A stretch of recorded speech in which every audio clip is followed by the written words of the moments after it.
kasih Bapak Tani, terima kasih Ibu Tani, tugas Anda sungguh mulia.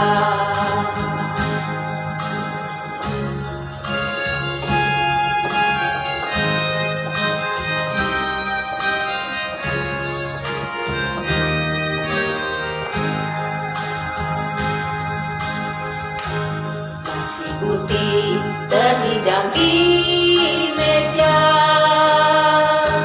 kita santap tiap hari.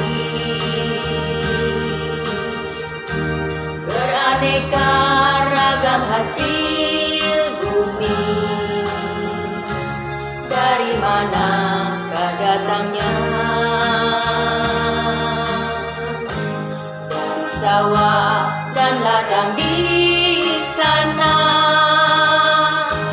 petanilah penanamnya.